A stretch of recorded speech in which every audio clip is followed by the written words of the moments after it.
+2 degree ഒക്കെ കഴിഞ്ഞ് അടുത്ത കോഴ്സ് നോക്കി നിൽക്കുന്നവരാണോ നിങ്ങൾ? അങ്ങനെയാണെങ്കിൽ മസ്റ്റായിട്ട് നിങ്ങൾ ഈ വീഡിയോ ഒന്ന് കേൾക്കാനായിട്ട് ശ്രമിക്കുക. അടുത്ത കോഴ്സിലേക്ക് ജോയിൻ ചെയ്യുന്നതിന് മുമ്പ് നിങ്ങൾ കുറച്ച് പരീക്ഷകളും അതിന്റെ സാധ്യതകളെ കുറിച്ചും ഞാൻ ഈ വീഡിയോയിലൂടെ കൃത്യമായിട്ട് പറഞ്ഞു തരാം. അതും കൂടെ മനസ്സിലാക്കിയതിന് ശേഷം മാത്രം നിങ്ങൾ അടുത്ത കോഴ്സിലേക്ക് പോകാനായിട്ട് ശ്രമിക്കുക. എൻ്റെ ഈ വീഡിയോയിലൂടെ ഞാൻ പറഞ്ഞു തരാനായിട്ട് പോകുന്നത് how to get a central government job, എങ്ങനെയാണ് നമുക്കൊരു കേന്ദ്ര ഗവൺമെന്റ് ജോലി നേടിയെടുക്കാനായിട്ട് സാധിക്കുന്നത്. കൂടാതെ ഇങ്ങനെ ഒരു ചെറിയ പ്രായത്തിൽ തന്നെ നമുക്കൊരു നല്ല ജോലി, ഒരു സ്ഥിര ജോലിയിലേക്ക് എങ്ങനെ എത്താനായിട്ട് സാധിക്കും, ഇതൊക്കെയാണ് ഈ വീഡിയോയിലോട്ട് ഡിസ്കസ് ചെയ്യാനായിട്ട് പോകുന്നത്. 3 പ്രധാനപ്പെട്ട പരീക്ഷകളും അവയുടെ സാധ്യതകളെ പറ്റിയുമാണ് ഞാൻ നിങ്ങൾക്ക് പറഞ്ഞു തരാനായിട്ട് പോകുന്നത്. ആദ്യം തന്നെ ആ ബോഡികൾ ഏതൊക്കെയാണ് എന്ന് ഞാൻ നിങ്ങളെ പരിചയപ്പെടുത്താം. നിങ്ങൾ +2 കഴിഞ്ഞ, ഡിഗ്രി ഒക്കെ കഴിഞ്ഞ ആളുകളാണ് എങ്കിൽ നിങ്ങൾ മസ്റ്റായിട്ട് മനസ്സിലാക്കിയിരിക്കുക, നമുക്കൊരു സ്ഥിര ജോലി അല്ലെങ്കിൽ ഒരു ഗവൺമെന്റ് ജോബ് നേടിയെടുക്കാൻ സാധിക്കുന്ന പ്രധാനപ്പെട്ട, അതായത് ഒരു യങ്ങറായിട്ടുള്ള ആൾക്കാരൊക്കെയാണ് നിങ്ങളെങ്കിൽ, നിങ്ങളൊരു ഏജ് ബിലോ 30, ഇപ്പൊ റെയിൽവേ എക്സാംസ് ഒക്കെ ആണെങ്കിൽ 33 ആണ് എങ്കിൽ നിങ്ങൾക്ക് മസ്റ്റായിട്ടും ട്രൈ ചെയ്യാൻ പറ്റുന്ന ചില പരീക്ഷകളെ പറ്റിയാണ് ഞാൻ പറയുന്നത്. 3 പ്രധാനപ്പെട്ട ബോഡികളെ പറ്റി പറയാം. ഒന്ന്, സ്റ്റാഫ് സെലക്ഷൻ കമ്മീഷൻ നടത്തുന്ന പരീക്ഷകളാണ്. എന്താണ് സ്റ്റാഫ് സെലക്ഷൻ കമ്മീഷൻ? കൃത്യമായിട്ട് മനസ്സിലാക്കുക. കേന്ദ്ര ഗവൺമെന്റിന്റെ കീഴിലുള്ള പരീക്ഷകൾ നടത്തുന്ന റിക്രൂട്ട്മെന്റ് ബോഡിയാണ് സ്റ്റാഫ് സെലക്ഷൻ കമ്മീഷൻ അഥവാ SSC എന്ന് പറയുന്നത്. അടുത്തത് RRB ആണ്. RRB എന്ന് പറഞ്ഞു കഴിഞ്ഞാൽ റെയിൽവേ റിക്രൂട്ട്മെന്റ് ബോർഡാണ്. റെയിൽവേയുടെ എക്സാംസ് നടത്തുന്ന റെയിൽവേ റിക്രൂട്ട്മെന്റ് ബോർഡാണ്. ഇനി ബാങ്കിങ് എന്ന് പറഞ്ഞു കഴിഞ്ഞാൽ ബാങ്കിങ് എക്സാംസ് പ്രധാനമായും നടത്തുന്ന റിക്രൂട്ട്മെന്റ് ബോഡികൾ ഒന്ന് SBI ആണ്, സ്റ്റേറ്റ് ബാങ്ക് ഓഫ് ഇന്ത്യ ആണ്. മറ്റൊന്ന് IBPS ആണ്. ഓക്കെ, അതുപോലെ തന്നെ RBIയുടെ പല പരീക്ഷകളും ഉണ്ട്. ഇതൊക്കെയാണ് ബാങ്കിങ് റിലേറ്റഡ് ആയിട്ട് വരാൻ ചാൻസ് ഉള്ള പ്രധാനപ്പെട്ട പരീക്ഷകൾ. അപ്പോൾ നിങ്ങൾ ഒരു +2 ഡിഗ്രി ഒക്കെ കഴിഞ്ഞ വിദ്യാർത്ഥികളാണ് എങ്കിൽ നിങ്ങൾ ഈ ഒരു ഓപ്പർച്യൂണിറ്റിയെ പറ്റി നന്നായി മനസ്സിലാക്കിയിട്ട് എന്ത് ചെയ്യുക, അടുത്ത സ്റ്റെപ്പ് വെക്കാനായിട്ട് ശ്രമിക്കുക. അപ്പൊ ഈ വീഡിയോ കാണുന്നത് മാതാപിതാക്കളാണ് എങ്കിൽ നിങ്ങളുടെ കുട്ടികൾക്കൊക്കെ എന്ത് ചെയ്യുക, ഈ ഒരു അവസരങ്ങളെ പറ്റി പറഞ്ഞു കൊടുക്കുക. അതുപോലെ നിങ്ങളുടെ സഹോദരങ്ങൾ, സുഹൃത്തുക്കളിലേക്കൊക്കെ ഈ വീഡിയോയെ പറ്റി കൃത്യമായിട്ട് നിങ്ങൾ എത്തിച്ചു കൊടുക്കുകയാണെങ്കിൽ അവർക്ക് അടുത്ത സ്റ്റെപ്പ് വെക്കുന്നതിന് മുമ്പ് കറക്റ്റ് ആയിട്ട് ഒരു തീരുമാനം എടുക്കാനായിട്ട് സാധിക്കും. പല ആളുകളും നമ്മളോട് ചോദിക്കുന്നതാണ്, സർ ഞങ്ങൾക്ക് ഏതൊക്കെ പരീക്ഷകൾ ഉണ്ടായിരുന്നു എന്ന് അറിയുന്നത് പോലും ഇല്ലായിരുന്നു. ഞാൻ പറഞ്ഞു, SSC എന്ന് പറഞ്ഞു കഴിഞ്ഞാൽ പോലും അറിയാത്ത ആളുകൾ ഇപ്പോഴും കേരളത്തിലുണ്ട്. എന്താണ് SSC? ഞാൻ പറഞ്ഞു കഴിഞ്ഞു, കേന്ദ്ര ഗവൺമെന്റ് എക്സാമുകൾ നടത്തുന്ന ബോഡിയാണ് സ്റ്റാഫ് സെലക്ഷൻ കമ്മീഷൻ. ഇത് നടത്തുന്ന പ്രധാനപ്പെട്ട പരീക്ഷകൾ ഏതൊക്കെയാണ്? ഒന്ന് CGL ആണ്. CGL എന്ന് വെച്ചാൽ എന്താണെന്നറിയാമോ? Combined graduate level exam. ആർക്കാണ്? ഡിഗ്രി ഉള്ള ആളുകൾക്ക് എഴുതാൻ പറ്റുന്ന പോസ്റ്റുകളാണ്. CGL വരുന്നത് ഏതൊക്കെ എക്സാമുകൾ, ഏതൊക്കെ പോസ്റ്റുകളാണെന്ന് ചോദിച്ചു കഴിഞ്ഞാൽ സിമ്പിൾ ആയിട്ട് ഞാൻ പറയും, customs, income tax, CBI, NIA, ED അല്ലെങ്കിൽ അതുപോലെയുള്ള ടാക്സ് അസിസ്റ്റന്റ് പോലെയുള്ള, നിങ്ങളൊരു കസ്റ്റംസ് ഓഫീസർ, CBI ഓഫീസർ അല്ലെങ്കിൽ income tax officer, GST officer പോലെയുള്ള ഓഫീസർ പോസ്റ്റുകളിലേക്ക്, ഒരു യൂണിഫോം പോസ്റ്റിലേക്കൊക്കെ എത്താൻ ആഗ്രഹിക്കുന്നുണ്ടെങ്കിൽ, നിങ്ങൾക്ക് ഡിഗ്രി ക്വാളിഫിക്കേഷൻ ഉണ്ടെങ്കിൽ ഏറ്റവും അട്രാക്റ്റീവ് പോസ്റ്റാണ് SSCയുടെ എന്തെന്ന് പറയുന്നത്? CGL, combined graduate level exam എന്ന് പറയുന്നത്. ദെൻ CHSL, +2 ക്വാളിഫിക്കേഷൻ ഉള്ളവർക്ക് എഴുതാൻ പറ്റുന്നത്. ഇതിനകത്ത് പോസ്റ്റൽ അസിസ്റ്റന്റ് കൂടി CGL-നകത്ത് വരുന്നുണ്ട്. CHSL-നകത്ത് വരുന്നത് ക്ലറിക്കൽ പോസ്റ്റുകളാണ്. കേന്ദ്ര ഗവൺമെന്റ് സർവീസുകളിലേക്കുള്ള ക്ലറിക്കൽ പോസ്റ്റുകളിലേക്ക് +2 ആണ് ക്വാളിഫിക്കേഷൻ. ഇതെന്താണ്? 10th ആണ്. ഇതും കേന്ദ്ര ഗവൺമെന്റ് ഡിപ്പാർട്ട്മെന്റുകളിലേക്ക് വരുന്ന മൾട്ടിപ്പിൾ ടാസ്ക് പോസ്റ്റുകളിലേക്കാണ് വരുന്നത്. 10th മതി നമ്മുടെ qualification. GD, general duty, SSC GD എന്ന് വെച്ചാൽ നിങ്ങൾ ഫോഴ്സ് ബേസ്ഡ് എക്സാംസ് ആഗ്രഹിക്കുന്നവരാണ്, അതായത് BSF, അതുപോലെ CISF അല്ലെങ്കിൽ CRPF പോലെയുള്ള കേന്ദ്ര സേനകളിലേക്ക് ആഗ്രഹിക്കുന്ന വ്യക്തികളാണ്. നിങ്ങൾക്ക് ഏജ് ബിലോ 23 ആണ്. 23 ആണെങ്കിൽ നിങ്ങൾക്ക് അപ്ലൈ ചെയ്യാം. 18 to 23 ആണ് ഇതിന്റെ ഏജ് ലിമിറ്റ് എന്ന് പറയുന്നത്. യങ്ങറായിട്ടുള്ള, വളരെ യങ്ങറായിട്ടുള്ളവർക്ക് നമ്മുടെ കേന്ദ്ര സേനയുടെ ഭാഗമായി കയറാൻ വേണ്ടി ആഗ്രഹിക്കുന്നവർക്ക് ഏറ്റവും ബെസ്റ്റ് പരീക്ഷയാണ് SSC GD എന്ന് പറയുന്നത്. ദെൻ അടുത്ത് CPO, ഇത് പോലീസ് ഓഫീസർ പോസ്റ്റ് ആണ്. ഡിഗ്രി ആണ് ക്വാളിഫിക്കേഷൻ. സ്റ്റെനോഗ്രഫി +2 പ്ലസ് സ്റ്റെനോഗ്രഫി പഠിച്ചിരിക്കണം. ഇതാണ് ഇതുമായിട്ട് ബന്ധപ്പെട്ട പരീക്ഷ. എത്ര പരീക്ഷയുണ്ട്? 1, 2, 3, 4, 5, 6 പരീക്ഷകൾ ഇപ്പൊ തന്നെ ഞാൻ പറഞ്ഞു. ഇത് കൂടാതെയും കുറച്ച് ചെറിയ ചെറിയ പരീക്ഷകളുണ്ട്. ഏറ്റവും പ്രധാനപ്പെട്ട പരീക്ഷകളാണ് ഞാനിപ്പോൾ നിങ്ങളെ പരിചയപ്പെടുത്തിയ സ്റ്റാഫ് സെലക്ഷൻ കമ്മീഷന്റെ സൈഡിൽ നിന്ന് വരുന്ന പരീക്ഷകൾ. മനസ്സിലായോ? എല്ലാ വർഷവും ഈ പരീക്ഷകളുണ്ട്. ഈ വർഷത്തെ കലണ്ടർ, 2025 കലണ്ടർ ഡിസംബറിൽ തന്നെ വന്നു കഴിഞ്ഞു. അപ്പോൾ എല്ലാ വർഷവും ഈ പരീക്ഷകളെല്ലാം എഴുതാൻ പറ്റുന്നു എന്നുള്ളത് വളരെ വലിയ അഡ്വാൻറ്റേജ് ആണ്. പെൺകുട്ടികൾക്ക് തികച്ചും സൗജന്യമായും ആൺകുട്ടികൾക്ക് 100 രൂപ കൊടുത്തും ഈ എക്സാമിന് വേണ്ടി അപ്ലൈ ചെയ്യാൻ സാധിക്കുന്നു എന്നുള്ളത് വളരെ വലിയ അഡ്വാൻറ്റേജ് ആണ്. നമുക്കൊരു ഓൺ ടൈം രജിസ്ട്രേഷനിലൂടെ PSCക്ക് അപ്ലൈ ചെയ്യുന്ന പോലെ തന്നെ SSC എക്സാമുകൾക്ക് അപ്ലൈ ചെയ്ത് നിങ്ങൾക്ക് എന്ത് ചെയ്യാനായിട്ട് സാധിക്കും, എഴുതാനായിട്ട് സാധിക്കും. ഈ സാധ്യത മനസ്സിലാക്കുക. ഇനി എന്തുകൊണ്ട് +2 ഡിഗ്രി കഴിഞ്ഞവർ അപ്പോഴേ നോക്കണമെന്ന് പറയുന്നതിന്റെ കാര്യം എന്താണെന്ന് ചോദിച്ചു കഴിഞ്ഞാൽ, ഈ SSC എക്സാമുകളുടെ പലതിന്റെയും ഏജ് എന്ന് പറയുന്നത് ബിലോ 30 ആണ്. അതുകൊണ്ട് തന്നെ 30 വയസ്സിൽ താഴെയുള്ളവർക്ക് വേണ്ടി കരുതി വെച്ചിരിക്കുന്ന ജോലികളാണ് എന്തെന്ന് പറയുന്നത് കേന്ദ്ര ഗവൺമെന്റ് ജോലികൾ എന്ന് പറയുന്നത്. നമ്മുടെ നാട്ടിൽ കേരളത്തിൽ പല ആളുകൾക്കും SSC എക്സാമിനെ കുറിച്ച് അറിയത്തില്ല. എല്ലാവരും പഠിച്ചൊക്കെ കഴിയുമ്പോൾ 24 മുതൽ 25 വയസ്സ് വരെ ആവും. എന്നിട്ടാണ് നമ്മൾ എക്സാംസിനെ കുറിച്ച് ചിന്തിക്കുന്നത്. ശരിയാണോ? ഗവൺമെന്റ് എക്സാംസിനെ, എസ്പെഷ്യലി ഗവൺമെന്റ് എക്സാംസിനെ കുറിച്ച് ചിന്തിക്കുന്നത്. അപ്പോൾ പലപ്പോഴും പല എക്സാമുകളുടെയും ഏജ് നമുക്ക് കടന്നു പോകാനുള്ള ചാൻസ് ഉണ്ട്. അപ്പോൾ നിങ്ങൾ ഡിഗ്രി കഴിഞ്ഞ ആളാണെങ്കിൽ, PG കഴിഞ്ഞ ആളാണെങ്കിൽ ഇനി ഒട്ടും ടൈം കളയാതെ എന്ത് ചെയ്യുക? ഉടനെ തന്നെ ഈ പരീക്ഷകൾക്ക് വേണ്ടിയുള്ള നിങ്ങളുടെ പ്രിപ്പറേഷൻ തുടങ്ങുക. നോട്ടിഫിക്കേഷൻ, ഈ എക്സാമുകളുടെ നോട്ടിഫിക്കേഷൻ എല്ലാം നമ്മുടെ ചാനലിൽ കൃത്യമായിട്ട് നിങ്ങൾക്ക് ഇട്ടുതരും. അതനുസരിച്ചിട്ട് നിങ്ങൾ എന്ത് ചെയ്താൽ മതി? അപ്ലൈ ചെയ്താൽ മതി. ചാനൽ സബ്സ്ക്രൈബ് ചെയ്ത് വെക്കുക, ഷെയർ ചെയ്ത് കൊടുക്കുക, ഈ ഇൻഫർമേഷൻ മറ്റുള്ളവരിലേക്ക് എത്തിച്ചു കൊടുക്കുക.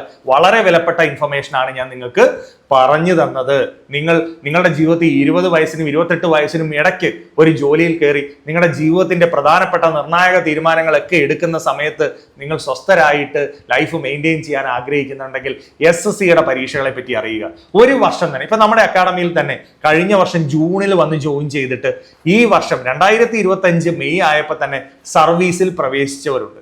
വളരെ അഭിമാനത്തോടു കൂടി ഞാൻ പറയുക, വളരെ അഭിമാനത്തോടു കൂടി. കാരണം ഇത്ര ചുരുങ്ങിയ സമയത്തിനകത്ത് നമുക്ക് എങ്ങനെ ജോലി നേടിയെടുക്കാൻ പറ്റും? അത് ഓഫർ ചെയ്യുന്നതാണ് ആരെന്ന് പറയുന്നത് സ്റ്റാഫ് സെലക്ഷൻ കമ്മീഷൻ എന്ന് പറയുന്നത്. ദെൻ അടുത്ത പരീക്ഷയിലേക്ക് ഞാൻ പോവുകയാണ്, റെയിൽവേ റിക്രൂട്ട്മെന്റ് ബോർഡ്. റെയിൽവേ പരീക്ഷകളെ പറ്റി ഒരുപക്ഷെ നമ്മുടെ നാട്ടിൽ കുറച്ച് ആൾക്കാരെങ്കിലും കേട്ടിട്ടുണ്ട്. സ്റ്റാഫ് സെലക്ഷനേക്കാളും നമ്മുടെ നാട്ടിലെ ആളുകൾക്ക് റെയിൽവേ പരീക്ഷകളെ കുറിച്ച് അറിയാമെന്നാണ് ഞാൻ വിശ്വസിക്കുന്നത്. എന്നാൽ NTPC എന്ന് പറഞ്ഞാൽ എന്താ? നോൺ ടെക്നിക്കൽ പോപ്പുലർ കാറ്റഗറി പരീക്ഷയാണ്.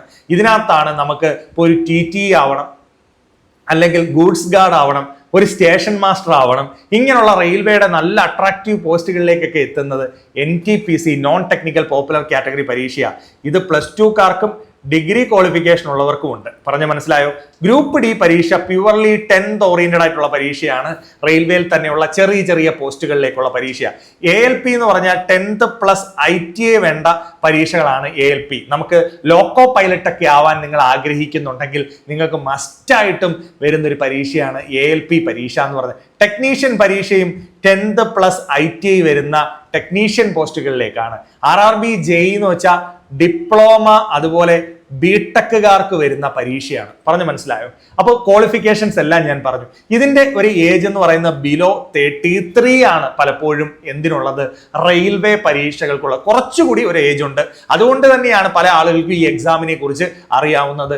ഇതും ഇപ്പോൾ എല്ലാ വർഷവും റെയിൽവേയുടെ പരീക്ഷകൾ നടത്തുകയാണ്. ഈ SSC RRB പരീക്ഷകളുടെ പ്രത്യേകത എന്താണെന്ന് വെച്ചാൽ ഇത് രണ്ടിനും ഏകദേശം ഒരേ സിലബസ് തന്നെയാണ്. SSCയും റെയിൽവേയും തമ്മിലുള്ള പ്രധാനപ്പെട്ട പ്രകടമായ വ്യത്യാസം എന്താണെന്ന് ചോദിച്ചാൽ ഞാൻ പറയും SSCക്ക് ഇംഗ്ലീഷ് പഠിക്കേണ്ട ആവശ്യമില്ല, റെയിൽവേക്ക് ഇംഗ്ലീഷ് പഠിക്കേണ്ട ആവശ്യമില്ല. SSCക്ക് എന്തുകൂടി വേണം? ഇംഗ്ലീഷ് കൂടി വേണം. ഇതാണ് അതിന്റെ പ്രധാനപ്പെട്ട വേരിയേഷൻ. സ്റ്റാഫ് സെലക്ഷൻ കമ്മീഷൻ ആണെങ്കിൽ സിലബസ് വരുന്നത് മാത്സ് പഠിക്കണം, റീസണിങ് പഠിക്കണം, ഇംഗ്ലീഷ് പഠിക്കണം. ഇതാണ് 75% മാർക്ക് വരുന്നത് കേട്ടോ. ഇത് എക്സാമിന്റെ പ്രത്യേകതയാണ് ഞാൻ പറഞ്ഞത്. മാത്സ്, റീസണിങ്, QA, RA അതുപോലെ തന്നെ ഇംഗ്ലീഷ്, ഇത് തന്നെയാണ് ഇതിന്റെ 75% mark. 25% mark general awareness, GK, general സയൻസും GK എല്ലാം കൂടെ ചേർന്ന്. RRBയിൽ വരുവാണെങ്കിൽ QAയും RAയും കൂടെ തന്നെ 55% മാർക്കുണ്ട്. ബാക്കി general science and general awareness ആണ് ബാക്കി വരുന്ന 45% മാർക്ക് എന്ന് പറയുന്നത്. ഏകദേശം SSC RRBയുടെ സിലബസും ടോപ്പിക്കുകളും ഏകദേശം എന്ത് തന്നെയാ? രണ്ടും ഏകദേശം സെയിം തന്നെയാണ്. അപ്പോൾ SSC റെയിൽവേ നിങ്ങൾക്ക് ഒരേപോലെ തന്നെ പഠിക്കുകയും പ്രിപ്പയർ ചെയ്യുകയും ചെയ്യാൻ പറ്റുന്ന പരീക്ഷകളാണ്. ഇത് നിങ്ങൾ അടുത്ത സ്റ്റെപ്പ് വെക്കുമ്പോൾ ഈ പരീക്ഷകളുടെ സാധ്യതകൾ നിങ്ങൾക്ക് പറ്റുമെങ്കിൽ അത് ട്രൈ ചെയ്തിട്ട് വേണം നിങ്ങൾ PGക്കൊക്കെ പോകുന്നുണ്ടെങ്കിൽ പോകാൻ. കാരണം ഞാൻ പറഞ്ഞു, ഇപ്പൊ ഡിഗ്രി ഉണ്ടെങ്കിൽ നമുക്ക് ഇനഫ് ആണ് ഇത്തരം പരീക്ഷകൾ എഴുതാൻ. പിന്നെ എന്തിനാണ് നമ്മൾ PG ഒക്കെ ചെയ്ത് 2 വർഷം കളയണം? എന്റെ ക്വസ്റ്റ്യൻ ഇതാ, എന്തിനാ നിങ്ങൾ PG ഒക്കെ ചെയ്ത് 2 വർഷം കളയേണ്ട ആവശ്യം എന്താ? ആ സമയവും കൂടെ ഈ എക്സാമുകൾക്ക് വേണ്ടി പ്രിപ്പയർ ചെയ്താൽ നിങ്ങൾ അത്യാവശ്യം മാത്സ് റീസണിങ് ഒക്കെ പഠിക്കാൻ ഇൻട്രസ്റ്റ് ഉള്ള ആളുകളാണെങ്കിൽ ഉറപ്പായിട്ടും നിങ്ങൾക്ക് ഇതിലെ ഏതെങ്കിലും ക്വാളിഫിക്കേഷനുള്ള പരീക്ഷ നിങ്ങൾക്ക് കയറിപ്പോകാൻ പറ്റും.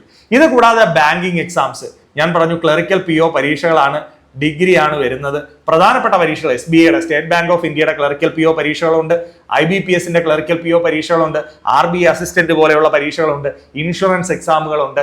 അതുമാണ് ബാങ്കിങ് എക്സാംസ്.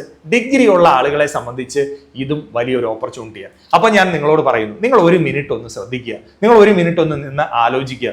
നിങ്ങൾക്കൊരു ഡിഗ്രി ക്വാളിഫിക്കേഷൻ ഉണ്ട്, നിങ്ങളുടെ ഒരു ഏജ് 20 അല്ലെങ്കിൽ 21, 22 ഒക്കെ ആയെങ്കിൽ ഏറ്റവും ബെസ്റ്റ് ടൈമാണ് നിങ്ങൾക്ക് ഈ എക്സാമുകൾക്ക് വേണ്ടി പഠിച്ചു തുടങ്ങാൻ. നിങ്ങളുടെ ഏജ് ഇവിടെ നിൽക്കുകയാണെങ്കിൽ ഇനി നിങ്ങൾ വെറുതെ പഠിച്ച്, ഇപ്പൊ എല്ലാ ആൾക്കാരോട് ചോദിച്ചാൽ കുറേ ക്വാളിഫിക്കേഷൻ ഉണ്ട്, പറഞ്ഞിട്ട് പ്രത്യേകിച്ച് കാര്യമൊന്നുമില്ല. PhD വരെയുള്ള ആളുകളുണ്ട്. പല ആളുകളും പല ഇന്റർവ്യൂവിനും ഇങ്ങനെ പോകുന്നത് ഞാൻ കണ്ടിട്ടുണ്ട്. അപ്പൊ എനിക്ക് പറയാനുള്ളത്, നിങ്ങൾ ഇങ്ങനെ ആലോചിച്ച് സമയം കളയരുത്. നിങ്ങൾക്ക് ഏജ് ഉണ്ടെങ്കിൽ നിങ്ങൾക്ക് നിങ്ങളുടെ യങ്ങർ ഏജിൽ അറ്റംപ്റ്റ് ചെയ്യാൻ പറ്റുന്ന അത്യാവശ്യം നല്ല സാലറി പാക്കേജ്, അത് വളരെ ഇമ്പോർട്ടൻ്റ് ആണ്. ഞാൻ എന്തുകൊണ്ടാണ് നമ്മുടെ PSC പരീക്ഷകളെ അപേക്ഷിച്ച് ഇത്തരം പരീക്ഷകൾക്ക് കൂടുതൽ ഫോക്കസ് കൊടുക്കുന്നതെന്ന് ചോദിച്ചു കഴിഞ്ഞാൽ, പലപ്പോഴും നല്ല സാലറി പാക്കേജ്, നമുക്ക് കേരളത്തിൽ തന്നെ ജോലി കിട്ടാനുള്ള ഓപ്ഷൻസ് ഉണ്ട്. കാരണം ഇവിടെ എല്ലാം കൂടുതൽ നോർത്ത് ഇന്ത്യൻ ആളുകളാണ് വർക്ക് ചെയ്തുകൊണ്ടിരിക്കുന്നത്. അപ്പൊ കേരളത്തിൽ തന്നെ ജോലി കിട്ടാനുള്ള അവസരമുണ്ട്. കൂടാതെ എന്താണ്, നമുക്ക് യങ്ങർ ഏജിൽ തന്നെ ജോലി കിട്ടുന്നു. അത് ഭയങ്കര കാര്യമാണ്. കാരണം ഒരു പരീക്ഷ കഴിഞ്ഞ് 3 വർഷം കഴിഞ്ഞല്ല അടുത്ത പരീക്ഷ വരുന്നത്. എല്ലാ വർഷവും പരീക്ഷയുണ്ട്. ഈ വർഷം നടന്നില്ലെങ്കിൽ അടുത്ത വർഷത്തെ പരീക്ഷയ്ക്ക് നമുക്ക് പിടിക്കാൻ പറ്റും, നമുക്കൊരു പാഷനും ആഗ്രഹവും ഉണ്ട് എങ്കിൽ. ഇനി നിങ്ങളുടെ ക്വാളിഫിക്കേഷൻ എന്തുമായിക്കോട്ടെ, നിങ്ങളുടെ ക്വാളിഫിക്കേഷൻ +2 ആയിക്കോട്ടെ, നിങ്ങളുടെ ക്വാളിഫിക്കേഷൻ ഡിപ്ലോമ ആയിക്കോട്ടെ, നിങ്ങളുടെ ക്വാളിഫിക്കേഷൻ ഡിഗ്രി ആയിക്കോട്ടെ, BTech ആയിക്കോട്ടെ, PG ആയിക്കോട്ടെ, നിങ്ങളുടെ ഒരു ഏജ് ബിലോ 33 ആണെങ്കിൽ RRB പരീക്ഷകൾ നിങ്ങളുടെ ഫ്രണ്ടിലുണ്ട്. അതുപോലെ തന്നെ ബിലോ 30 ആണെങ്കിൽ നിങ്ങൾക്ക് SSC ബാങ്ക് എക്സാമുകൾ നിങ്ങളുടെ ഫ്രണ്ടിലുണ്ട്. അപ്പോൾ ഈ അവസരങ്ങൾ മനസ്സിലാക്കാതെ, നിങ്ങൾക്ക് +2, ഡിപ്ലോമ, ഡിഗ്രി പോലെയുള്ള ക്വാളിഫിക്കേഷൻസ് ഉള്ള ആളുകളാണെങ്കിൽ നിങ്ങൾ ഈ അവസരം മനസ്സിലാക്കാതെ വെറുതെ കുറേ കാര്യങ്ങൾ പഠിച്ചുകൊണ്ട് മാത്രം ഇരിക്കാതെ, നിങ്ങൾ ഒരു സ്ഥിരം ജോലി ആഗ്രഹിക്കുന്നെങ്കിൽ, ഗവൺമെന്റ് ജോബ് ആഗ്രഹിക്കുന്നുണ്ടെങ്കിൽ, അതിൽ നിങ്ങൾക്കൊരു ഇഷ്ടമുണ്ടെങ്കിൽ മസ്റ്റായിട്ടും ഈ സാധ്യതയെക്കുറിച്ച് മനസ്സിലാക്കുകയും നിങ്ങളുടെ ഫ്രണ്ട്സിന് പറഞ്ഞു കൊടുക്കുകയും ചെയ്യാം. ഇനി ചില ആളുകൾ ചോദിക്കും, സാർ ഇതെനിക്ക് ആഗ്രഹമുണ്ട്, എങ്ങനെ എനിക്ക് പഠിക്കാം? 2 രീതിയിൽ മക്കളെ നിങ്ങൾക്ക് പഠിക്കാം. ഒന്ന്, ഓഫ്ലൈൻ ആയിട്ട് നിങ്ങൾക്ക് പഠിക്കാം. ഓഫ്ലൈൻ സ്റ്റഡി എന്ന് പറഞ്ഞു കഴിഞ്ഞാൽ നിങ്ങളിപ്പോൾ ഒരു കോളേജിൽ പോയി ഒരു കോഴ്സിന് ജോയിൻ ചെയ്ത് പഠിക്കുന്ന പോലെയാണ് ഓഫ്ലൈൻ സ്റ്റഡി എന്ന് പറയുന്നത്. നിങ്ങളൊരു അക്കാഡമിയിൽ ജോയിൻ ചെയ്യുന്നു, അവിടെ നിങ്ങൾ റെഗുലർ വിദ്യാർത്ഥിയായി പഠിക്കുന്നു. അവിടെ എന്താ ചെയ്യുക? ഇപ്പൊ ദിശ അക്കാഡമിക്ക് തന്നെ കേരളത്തിൽ 5 ബ്രാഞ്ചുകളുണ്ട്. ട്രിവാൻഡ്രത്തുണ്ട്, കൊല്ലത്തുണ്ട്, കൊട്ടാരക്കരയുണ്ട്, തൃശ്ശൂരുണ്ട്, കോഴിക്കോടുണ്ട്. കേരളത്തിന്റെ അങ്ങോളം ഇങ്ങോളം ബ്രാഞ്ചുകളുണ്ട്. ഒരു കോളേജ് പോലെയാണ് ഇവിടെ ക്ലാസ്സുകൾ പോകുന്നത്. എങ്ങനെയാണെന്ന് ചോദിച്ചു കഴിഞ്ഞാൽ, നിങ്ങൾക്ക് എല്ലാ ദിവസവും രാവിലെ 10 മണി മുതൽ 4 മണി വരെ മൺഡേ ടു ഫ്രൈഡേ ക്ലാസ്സാണ്. അതിലൂടെ നിങ്ങളെ സിലബസുകൾ കവറപ്പ് ചെയ്യുകയും പിന്നീട് നിങ്ങൾക്ക് ഫോക്കസ് ബാച്ചുകൾ നടത്തുകയും അങ്ങനെ നിങ്ങളെ പ്രിപ്പയർ ചെയ്ത് എവിടെ കൊണ്ടെത്തിക്കുന്നു, എക്സാമിലേക്ക് കൊണ്ടെത്തിക്കുന്നു എന്നുള്ള പ്രത്യേകതയാണ് ഓഫ്ലൈൻ സ്റ്റഡി എന്ന് പറയുന്നത്. അതായത് നിങ്ങൾക്ക് ചിട്ടയായ ടൈം ടേബിൾ തന്ന് മൺഡേ ടു ഫ്രൈഡേ ക്ലാസ്സുകൾ വെച്ച് ഒരു 6 മാസം നിൽക്കുന്ന സിലബസ് കംപ്ലീഷൻ പ്രോഗ്രാമിന് ശേഷം പിന്നീട് ഫോക്കസ് ബാച്ചുകളിലൂടെ അങ്ങനെ നിങ്ങൾക്ക് എക്സാം ക്ലിയർ ചെയ്യുന്നിടം വരെയുള്ള ഇൻസ്ട്രക്ഷൻസ് ആണ് നമ്മൾ ഓഫ്ലൈൻ സ്റ്റഡിയിലൂടെ ഉദ്ദേശിക്കുന്നത്. പറഞ്ഞു മനസ്സിലായോ? ഇനി ഓൺലൈൻ സ്റ്റഡി എന്ന് പറഞ്ഞാൽ ആർക്കാ? ഇപ്പൊ പഠിച്ചുകൊണ്ടിരിക്കുന്ന ചിലപ്പോൾ വിദ്യാർത്ഥികളാണ്, +2 കഴിഞ്ഞ് ഡിഗ്രി ചെയ്യുന്നതിനോടൊപ്പം സാർ എനിക്ക് ഈ എക്സാമുകൾക്ക് പഠിക്കണം, ഇനി അതല്ല എനിക്കൊരു ചെറിയ ജോലി ചെയ്തുകൊണ്ട് ഈ എക്സാമുകൾക്ക് പഠിക്കണം, അങ്ങനെയുള്ളവർക്ക് ഓൺലൈൻ സ്റ്റഡി ഉണ്ട്. ഇപ്പൊ ദിശ അക്കാഡമിയുടെ യൂട്യൂബ് ചാനൽ തന്നെ ഇതിന് അവൈലബിൾ ആണ്. കൂടാതെ നമ്മുടെ ദിശ ലേണിംഗ് ആപ്ലിക്കേഷൻ എന്ന് പറയുന്ന ഒരു ആപ്ലിക്കേഷൻ ഉണ്ട്. ആപ്ലിക്കേഷനിലൂടെ SSC, റെയിൽവേ, ബാങ്ക് എക്സാമിന്റെ ഏത് കോഴ്സിന് വേണമെങ്കിലും, ഞാനിപ്പോൾ കാണിച്ച ഏത് കോഴ്സിന് വേണമെങ്കിലും നിങ്ങൾക്ക് പ്രിപ്പയർ ചെയ്ത് എന്ത് ചെയ്യാം, പഠിക്കാനായിട്ട് സാധിക്കും. അപ്പോൾ ഓഫ്ലൈൻ സ്റ്റഡി ഇത്തരം കോഴ്സുകളൊക്കെ കഴിഞ്ഞ് ഇനി ഒരു ടൈം ഡെഡിക്കേറ്റഡ് ആയിട്ട് പ്രിപ്പയർ ചെയ്തുകൊണ്ടിരിക്കുന്നവരാണെങ്കിൽ നിങ്ങൾ ഓഫ്ലൈൻ സ്റ്റഡി തന്നെ സ്റ്റാർട്ട് ചെയ്യാനായിട്ട് ശ്രമിക്കുക. അതല്ല, നിങ്ങൾ എവിടെയെങ്കിലും വർക്ക് ചെയ്തോ പഠിച്ചുകൊണ്ടോ ഇരിക്കുകയാണെങ്കിൽ പാരലി എക്സാമിന് പഠിക്കണമെങ്കിൽ ഡെഫിനറ്റ്ലി ഓൺലൈൻ സ്റ്റഡി നോക്കുക. ഞാൻ ഈ വിദ്യാർത്ഥികളെ അഭിമാനപൂർവ്വം നിങ്ങളെ പരിചയപ്പെടുത്താണ്. കഴിഞ്ഞ വർഷം മാത്രം നമ്മുടെ ദിശ അക്കാഡമിയിൽ നിന്ന് ജോലിക്ക് കയറിയ ആളുകളാണ്. ഇപ്പൊ ഇവരെല്ലാം സർവീസിൽ ഇരിക്കുകയാണ്. നിങ്ങൾ ആലോചിച്ച് നോക്കും, ഇവരുടെയൊക്കെ ഏജ് കണ്ടാൽ നിങ്ങൾക്ക് തോന്നുന്നുണ്ടോ ഇവർ വളരെയധികം പ്രായമുള്ള ആളുകളാണോ? അല്ല, വളരെ യങ്ങർ സ്റ്റുഡൻസ് ആണ്. അപ്പൊ ഇവരെല്ലാം ജോലി മേടിച്ച് ഇന്ന് സർവീസിലിരിക്കുക. കഴിഞ്ഞ വർഷത്തെ കാര്യം മാത്രമാണ് പറയുന്നത്. CGL പോലെയുള്ള അട്രാക്റ്റീവ് പോസ്റ്റ് നേടിയ ആളുകളാണ് ഈ ആളുകൾ. MTS പോലെയുള്ള പല പല എക്സാംസ് നേടിയ ആളുകളാണ് ഇവർ. റെയിൽവേയുടെ പരീക്ഷകൾ ഈ വർഷം നടക്കാനായി പോകുന്നതേ ഉള്ളൂ. അപ്പോൾ ദിശ SSC RRB അക്കാഡമിയുടെ ഒരു ചാനൽ തന്നെ നിങ്ങൾക്കുണ്ട്. 1,60,60,000 സബ്സ്ക്രൈബർ ഉള്ള ഒരു മെയിൻ ചാനൽ. കൂടാതെ നോട്ടിഫിക്കേഷൻസ് മാത്രം തരാനായിട്ട് നിങ്ങളുടെ ഫ്രണ്ടിലുള്ള ദിശ സെൻട്രൽ ഗവൺമെന്റ് എക്സാമിന്റെ ചാനൽ, ഇത് കൂടാതെ ആർമി എക്സാംസ് ഫോക്കസ് ചെയ്യുന്നവർക്ക് വേണ്ടി ആർമി ചാനൽസ്, ഇങ്ങനെ കേന്ദ്ര ഗവൺമെന്റ് പരീക്ഷകളും ബാങ്കിങ് എക്സാംസുകളും നിങ്ങളെ പരിചയപ്പെടുത്താനായിട്ട് ദിശ അക്കാഡമി വലിയ ഒരു പ്രയത്നമാണ് കേരളത്തിൽ നടത്തിക്കൊണ്ടിരിക്കുന്നത്. ദിശ അക്കാഡമിയുടെ ഓൺലൈൻ ക്ലാസ്സുകൾ ആഗ്രഹിക്കുന്നവർക്ക് ഈ നമ്പറിൽ കോൺടാക്ട് ചെയ്ത് നിങ്ങൾക്ക് വിശദമായ വിവരങ്ങൾ ഇവർ നിങ്ങൾക്ക് പറഞ്ഞു തരും. നമ്മുടെ ഓരോ അക്കാഡമിയിലും ഓരോ കൗൺസിലേഴ്സ് അവൈലബിൾ ആണ്. ഈ നമ്പറിൽ വിളിച്ചാൽ നമ്മുടെ കൗൺസിലേഴ്സ് കൃത്യമായി നിങ്ങൾക്ക് ഓൺലൈന് വേണ്ട കൗൺസിലിംഗ് തരും. എന്നാൽ ഓഫ്ലൈൻ ആഗ്രഹിക്കുന്നുവെങ്കിൽ, നമ്മുടെ ഈ സെന്ററുകളിൽ എവിടെയെങ്കിലും ഓഫ്ലൈൻ ആഗ്രഹിക്കുന്നവർക്ക് വേണമെങ്കിൽ ഈ നമ്പറിൽ കോൺടാക്ട് ചെയ്ത് നിങ്ങൾക്ക് എന്ത് ചെയ്യാം, ഓഫ്ലൈൻ ക്ലാസ്സുകളെ കുറിച്ചും അറിയാം. അപ്പോൾ ഈ വിലപ്പെട്ട ഇൻഫർമേഷൻ നിങ്ങളുടെ സുഹൃത്തുക്കൾക്കും നിങ്ങളുടെ കൂട്ടുകാർക്കും എല്ലാം പറഞ്ഞു കൊടുക്കുക. നല്ല ഒരു സ്റ്റെപ്പ് നിങ്ങൾ അടുത്തത് വെക്കാനായിട്ട്, അല്ലെങ്കിൽ അടുത്തൊരു സ്റ്റെപ്പ് വെക്കുന്നതിന് മുമ്പ് നന്നായി ആലോചിച്ച് ഈ പരീക്ഷകളുടെ സാധ്യതകൾ മനസ്സിലാക്കി മുന്നോട്ട് പോകാനായിട്ട് ശ്രമിക്കുക. Okay, thank you, all the best.